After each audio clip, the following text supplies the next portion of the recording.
सृष्टि आरंभ से लेकर ईसा पूर्व तक के समय काल को वैदिक सनातन युग माना जाता है, क्योंकि इस समय काल में संपूर्ण धरती पर केवल एकमात्र सनातन वैदिक धर्म ही था।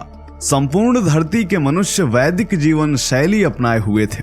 प्राचीन ग्रंथों में सुरासुर, देवदानव, दैत्य, राक्षस आदि का वर्णन मिलता है और यह सब भी सनातन धर्म के मानने वाले ही थे। भले ही उनका आपसी टकराव होता रहता था, लेकिन फिर भी आज तमाम मुस्लिम व मौलाना ये दावा करते हैं कि इस्लाम सृष्टि आरंभ से है और आदम उनके पहले नबी हैं। 1400 साल पुराना नहीं है, जब से इंसान है तब से इस्लाम। हजरत आदम का दीन भी इस्लाम था, परंतु इस बात को वह पूर्णतया साबित नहीं कर पाते। यहाँ सबसे पहला सवाल यही उठता है कि यदि आदम पहले नबी यानी मुसलमान थे तो उनका खतना किसने किया था, क्योंकि बगैर खतना के कोई मुसलमान हो नहीं सकता। क्या आदम का खतना आसमान से होकर ही आया था या फिर हुआ ही नहीं था? यदि हुआ ही नहीं था तो वह मुसलमान कैसे हुए? और यदि आसमान से ही खतना होकर आया था तो बाकी मुसलमानों का खतना आसमान से ही होकर क्यों नहीं आता? जिस खुदा ने इतनी बड़ी दुनिया, सूरज, चांद, सितारे आदि बना दिए, तो आखिर खतना करना क्यों भूल जाता है? किसी भी मौलाना के पास इन सवालों के जवाब नहीं है और ज्यादा गहरी डिबेट हो जाए तो सर तन से जुदा के नारे लग जाते हैं। खैर, आगे बढ़ते हैं। आज एक बार फिर हम आपके समक्ष कुछ नए प्रमाणों के साथ उपस्थित हुए हैं, जिन्हें देखकर यह पूर्णतया साबित हो जाएगा कि इस्लाम का आरंभ मात्र 1400 साल पहले हुआ था। और यह भी साबित हो जाएगा कि इस्लाम से पहले कैसे संपूर्ण अरब में केवल सनातन धर्म ही था।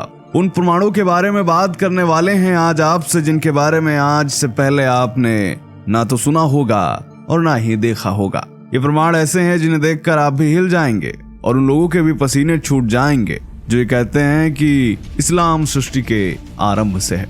स्वागत है आप सभी का एक बार फिर से दी साइंटिफिक हिंदू पर, और मैं हूं आपके साथ आपका दोस्त धीरेन्द्र। ऐतिहासिक तथ्यों के अनुसार 570 ईस्वी में मोहम्मद साहब का जन्म होता है और 613 ईस्वी में यानी मोहम्मद साहब जब 43 साल के हुए तो उन्होंने लोगों को उपदेश देना आरंभ कर दिया।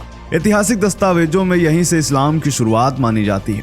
632 ईस्वी में 62 वर्ष की उम्र में मोहम्मद साहब की मृत्यु हो जाती है और उनकी मृत्यु के बाद मध्य एशिया की तरफ इस्लाम का प्रसार तेजी के साथ होना आरंभ हो जाता है।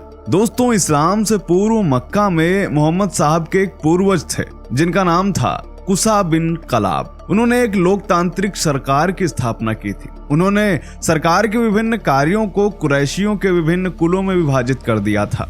विभिन्न ऐतिहासिक स्रोतों से प्राप्त जानकारी के अनुसार ये सरकारी कार्य मंत्रालय 10 से 17 तक थे और इस सरकार में 2 प्रकार के मान्यता प्राप्त ध्वज थे। ध्वज मतलब झंडा।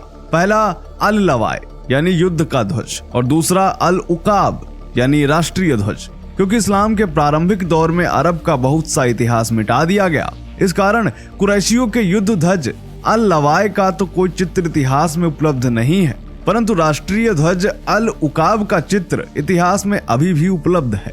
राष्ट्रीय ध्वज अल उकाब काले रंग का आयताकार ध्वज था जिसके मध्य में गरुण का चित्र था। यहाँ बताते चलें कि उकाब का अर्थ ही होता है गरुण या बाज। राष्ट्रीय ध्वज पर गरुण का चित्र उस बात को और पुख्ता कर देता है जहाँ विद्वान कहते हैं कि उस समय का संपूर्ण अरब भगवान विष्णु का पूजक था। हरिहरेश्वर महात्म्य के अनुसार मुकामे अब्राहम में स्थापित स्वर्ण मंडित पद चिन्ह भगवान विष्णु का ही है और इसीलिए मक्का का क्षेत्र भगवान शिव के तीर्थ के साथ साथ विष्णु के तीर्थ के लिए भी प्रसिद्ध था। क्योंकि प्राचीन अरब के राष्ट्रीय ध्वज पर गरुण का निशान था, इसीलिए उसी परंपरा का निर्वाह कर रहे मिस्र के राष्ट्रीय ध्वज पर आज भी गरुण का चित्र है। ये जो स्क्रीन पर आप फ्लैग देख रहे हैं ये आज के मिस्र का है। 60 के दशक में लीबिया और सीरिया भी अपने ध्वज पर गरुण का चिन्ह रखते थे, जो कि अरब राष्ट्रीयता का प्रतीक है। विभिन्न अरबी देश जैसे कि संयुक्त अरब अमीरात और इराक अपने राष्ट्रीय प्रतीक के रूप में अभी भी गरुण का ही प्रयोग करते हैं। और मोहम्मद साहब ने अपने इस्लामी झंडे का नाम भी दिया था अल उकाब, परंतु उससे गरुण का चित्र उन्होंने हटा दिया, अर्थात उनका झंडा चिन्ह रहित एकदम काले रंग का था। और यही नहीं, लंदन के ब्रिटिश म्यूजियम में प्राचीन अरब में पाई गई एक शिला आज भी रखी हुई है जिसके ऊपरी भाग में गोल सूर्य और अर्धचंद्र उत्कीर्ण है तथा निचले भाग में अभिलेख है इस प्रकार अभिलेखों में सूर्य और चंद्रमा की आकृति उत्कीर्ण करना एक वैदिक प्रथा रही है। सनातन वैदिक धर्म में इसे इसलिए बनाया जाता है ताकि इसे उत्कीर्ण करने वाले की कीर्ति जब तक सूरज और चंद्रमा है तब तक अमर रहेगी। इसके अलावा ब्रिटिश म्यूजियम में प्राचीन अरब से प्राप्त इस्लाम से पहले के समय की सरस्वती प्रतिमा भी रखी हुई है। आजकल इस्लामी ध्वजों पर जो अर्धचंद्र और तारे का चिन्ह लगाया जाता है, इस शिला में बने हुए वैदिक चिन्ह का ही थोड़ा सा बदला हुआ रूप है। प्राचीन अरब में गरुड़ ध्वज और यह वैदिक चिन्ह सिद्ध करता है कि इस्लाम से पहले के अरब स्थान यानी कि प्राचीन अरब में वैदिक संस्कृति ही थी। हालांकि ज्यादातर अरबी इतिहास उपलब्ध नहीं है जिसको मिटा दिया गया, परंतु फिर भी बहुत से प्रमाण अभी भी मौजूद हैं। जैसे कि तुर्की के इस्तांबुल में प्रसिद्ध सुलेमानिया लाइब्रेरी है और इस लाइब्रेरी में शायर उल ओकुल नामक एक प्राचीन अरबी ग्रंथ आज भी मौजूद है, जिसके बारे में आप सबने काफी सुना होगा। इसके रचयिता हैं लबी बिन अख्तार बिन तुर्फी या मोहम्मद साहब से लगभग 2300 वर्ष पहले हुए थे।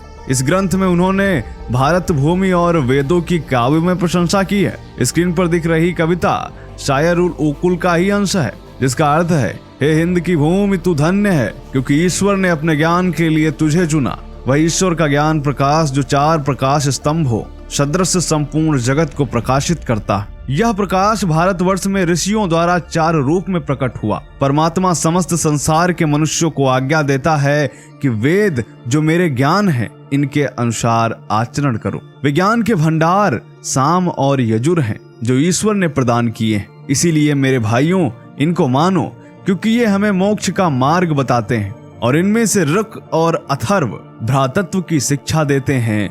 जो इनकी शरण में आ गया वह कभी अंधकार को प्राप्त नहीं होता। दोस्तों 1800 ईसा पूर्व में लिखी गई ये कविता क्या वेदों की प्राचीनता सिद्ध नहीं करती? क्या यह कविता हिंदू धर्म के अंतर्राष्ट्रीय प्रसार को सिद्ध नहीं करती?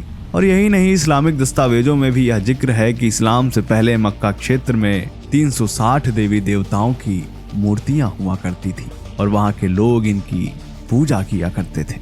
तो दोस्तों आज हमने आपको बताया ब्रिटेन के म्यूजियम में रखे हुए अरब के वह प्राचीन वैदिक सबूत जिन्हें आज भी इस्लामी जगत छिपा के रखना चाहता है।